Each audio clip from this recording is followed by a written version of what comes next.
নমস্কার বন্ধুরা, আবার একটা নতুন রেসিপি নিয়ে চলে এসেছি। আজকে দেখে বুঝতে পেলে কি, আজকে বেগুনের একটা রেসিপি করেছি। সেটার নাম দিয়েছি বেগুনের পুটলি। কেন বেগুনের পুটলি দিয়েছি চলো দেখে নেওয়া যাক। একটা খুবই সুস্বাদু। এখানে বেগুন নিয়েছি একদম মাঝারি সাইজের, মানে ছোট থেকে একটু বড়, মাঝারিও নয় খুব বড়, মানে চারটে যদি ভাগ করো বেগুনের, বড় ছোট মেজো সেজো, সেই ভাগে এখানে সেজো ভাগটা বলতে পারো, মানে ছোটোর থেকে একটু বড়। গোটা সেদ্ধ ছিল আমাদের, সেই গোটা সেদ্ধরই বেগুন দুখানা বেশি হয়েছিল, দুখানা না ছিল, এর আগে ভাজা করেছি। সেই বেগুনটাকে কেটে কিভাবে নিলাম দেখতেই পেলে। আর এখানে পোস্ত আর কাজু বাদাম কটা ভাঙা আর কাঁচা লঙ্কা বেটে নিচ্ছি। শিলনোড়াটায় আগে হলুদ, মানে কাঁচা হলুদ বাটা হয়েছিল সরস্বতী পুজোর দিন, সেই জন্যে একটু হলুদের ভাব রয়েছে। শিলনোড়ায় বাটার আগে, হলুদ বাটার আগে আমি মানে আলুর খোসা বেটে নিয়েছিলাম, তারপরেই হলুদটা বেটেছিলাম, সেই জন্যে সেই কোনো জ্বালা করার অসুবিধে নেই।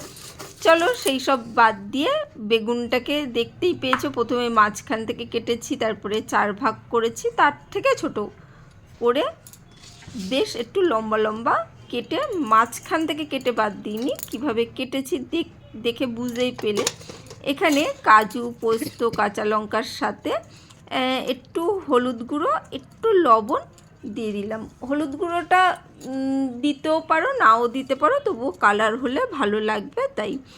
এরপরে বেগুনের গায়ে, মানে ভেতরের দিকে লম্বা লম্বা অংশগুলো খুলে খুলে এইভাবে আমি মাখিয়ে নিচ্ছি।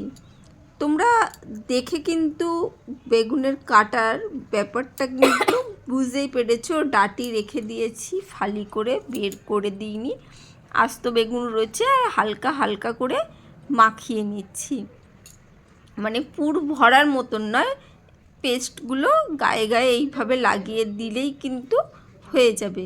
সেই জন্যে দুটো বেগুনই দেখানোর চেষ্টা করেছি, একটু খেয়াল করে দেখে নিতে হবে। আর খেতে তো অবশ্যই ভালো হয়েছিল বলেই তোমাদের সাথে রেসিপিটা শেয়ার করছি। আর যে কোনো রেসিপি যদি না ট্রাই করো বা করে না দেখো তাহলে বুঝতে পারবে না। মানে দুটো বেগুন না করলেও তোমরা যে কোনো একটু ছোটো সাইজের বেগুন একটা ট্রাই করে দেখতে পারো, ভালো লাগলে অবশ্যই আবার করে দেখো বা খেও।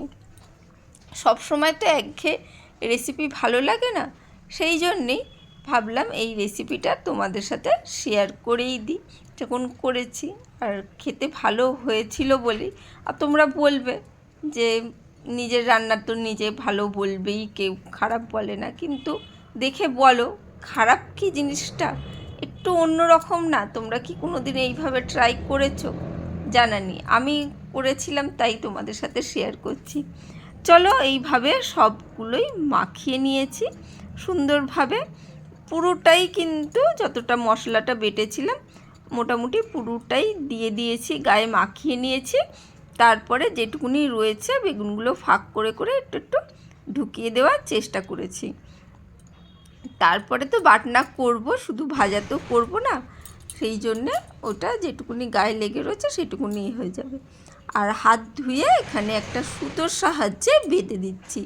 বেঁধে না দিলে জিনিসটা যখনই ভাজবে তখন কিন্তু বেগুনটা, মানে খোসাটা হালকা হয়ে যাবে, নরম হয়ে যাবে, আর জিনিসটা ফাঁক হয়ে যাবে, যার জন্যে ভেতরে যে মশলাটা মাখানো হয়েছে সেটা কি হবে, তেলের সাথে মেখে মানে নষ্ট হয়ে যাবে, স্বাদটা বেরিয়ে যাবে। সেই জন্যেই কিন্তু অবশ্যই সুতো দিয়ে বেঁধে দেবে।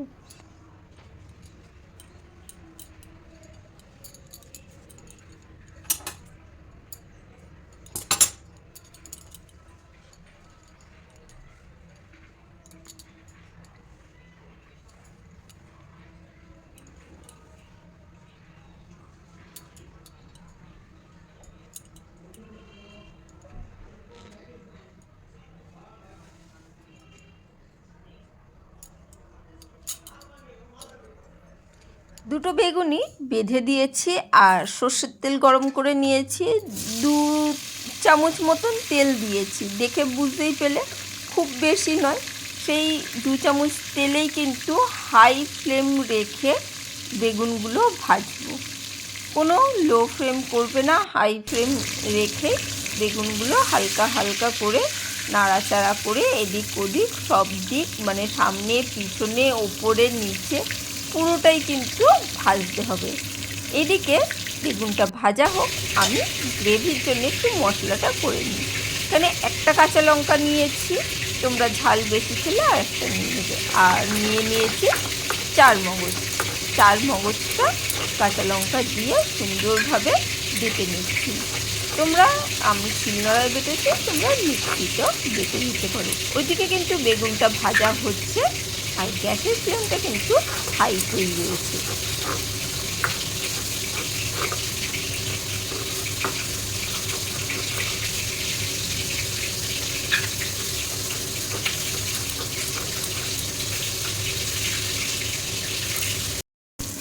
এদিকে দেখতেই পাচ্ছ বেগুনটা কতটা ভাজা হয়ে এসেছে, এক পিঠে বেশ অনেকটাই ভাজা হয়ে গেছে।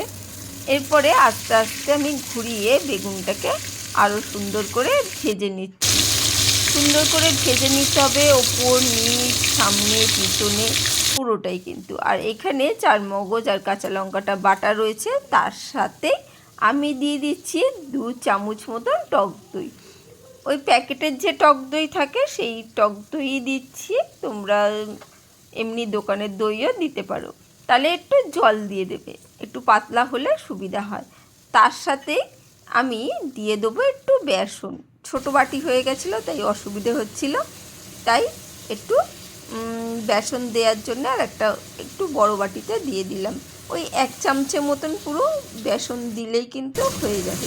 তার সাথে একটু হলুদ গুঁড়ো, একটু কাশ্মীরি লঙ্কার গুঁড়ো দিয়ে ভালো করে মিশিয়ে নিচ্ছি, সুন্দর করে মিশিয়ে নিচ্ছি। আর লবণটা হয়তো দিয়েছিলাম, হয়তো কোনো কারণে স্কিপ করে গেছে, সেই জন্যে সামান্য একটু লবণও দিয়েছিলাম, সেটা হয়তো দেখাতে ভুল হয়ে গেছে। আর বেগুনে যেহেতু লবণ দেওয়া রয়েছে সেই জন্যে সেই লবণের ভাগটা একটু খেয়াল করে দেবে। দেখতেই পাচ্ছ বেগুনটা ভাজা হয়ে গেছে, তাই বেগুনটাকে আস্তে আস্তে আমি তুলে নিচ্ছি। যথারীতি একটু তেলটা কালো হয়ে যাবে, বেগুন ভাজতে গেলে তেল কালো হয়ে যায়। আর এখানে গোটা গরম মশলা দিয়ে দিয়েছি, মানে দারচিনি, লবঙ্গ, ছোটো এলাচ ভালো করে থেতো করে নিয়ে দেবে। আমি এটা মশলাটা একটু হালকা ওই গুঁড়ো করে রেখেছিলাম, সেই মশলাটাই দিয়েছি, না হলে খুব ভালো করে কিন্তু থেতো করে দেবে। গুঁড়ো মশলা দিলে খুব মুশকিল, তাহলে পুড়ে যায়। এটা গুঁড়ো নয়, একটু গোটা গোটা গুঁড়ো করা রয়েছে। আর এখানে আমি ওই পেস্টটা দিয়ে দিচ্ছি, মানে দই, 4 মগজ, কাঁচা লঙ্কা, একটু বেসন, হলুদ, তারপরে কাশ্মীরি লঙ্কার গুঁড়ো সব দিয়ে সুন্দরভাবে আমি এই মশলাটাকে কষিয়ে নিচ্ছি। সুন্দরভাবে কষাতে কষাতেই দেখতেই পাচ্ছ এখানে কি সুন্দর রং এসে গেছে। এখানে বাটি ধোয়া জলটাও দিয়ে ভালো করে মশলাটাকে কষিয়ে নিচ্ছি, যাতে কাঁচা গন্ধটা চলে যায়, মানে দইয়ের কাঁচা গন্ধ এবং ওই দিকে বেসনের কাঁচা গন্ধটা। ওখানে জল দিয়ে ফুটতে শুরু করে দিয়েছে। আর এইখানে আমি এবারে দড়িগুলো, মানে সুতোটা যেটা বেঁধেছিলাম বেগুনটা, দেখতেই পাচ্ছ। আর বুঝতে পাচ্ছই বেগুন ভাজা হলে একটু নরম হয়ে যায়, যে কোনো জিনিসে একটু ছোট হয়ে যায়, কুঁচকে যায়। সেই জন্যে বেগুনের দড়িগুলো এবার খুলে, যেহেতু গ্রেভিতে দেবো সেই জন্য দড়িটা খুলে দিচ্ছি, তাহলে কী হবে, গ্রেভির রসটা বেগুনের ভেতর ঢুকবে, সেই জন্যে এই সময় খুলে দিচ্ছি। এটা কিন্তু এই ভাজা অবস্থায়ও কিন্তু তোমরা খেতে পারো, এইটারও আলাদা দারুণ টেস্ট থাকে। কিন্তু আমি আজকে গ্রেভি করেছি যেহেতু, সেই জন্যে গ্রেভি রেসিপিটা দেখাচ্ছি। আর অন্য কোনো দিন পারলে আমি ভেজে কেমন খেতে হয়েছিল বা ভেতরটা কেমন হয়েছিল সেটা আমি তোমাদের একদিন দেখিয়ে দেবো অবশ্যই। দেখো ভালো করে শুকিয়ে নিয়েছি ঝোলটা, বেগুনটা দিয়ে, আর অবশ্যই এখন ধনেপাতা আছে, ধনেপাতাটা তো না দিলে হবে না, তাই ওপর থেকে একটু ধনেপাতাটা দিয়ে বেগুনটা নাড়াচাড়া করে ফুটিয়ে নামিয়ে দিলাম। আর এতক্ষণ রইলে, এতক্ষণ শুনলে রেসিপিটা নিশ্চয়ই ভালোই লাগছে, সেই জন্যে রইলে সঙ্গে তাদেরকে জানাই অসংখ্য ধন্যবাদ। আর যদি ভালোই লাগে একটা লাইক কমেন্ট শেয়ার করতে ভুলো না। চলো আজকের জন্য টাটা, বাই বাই, আবার দেখা হবে অন্য কোনো দিন অন্য কোনো ভিডিওতে।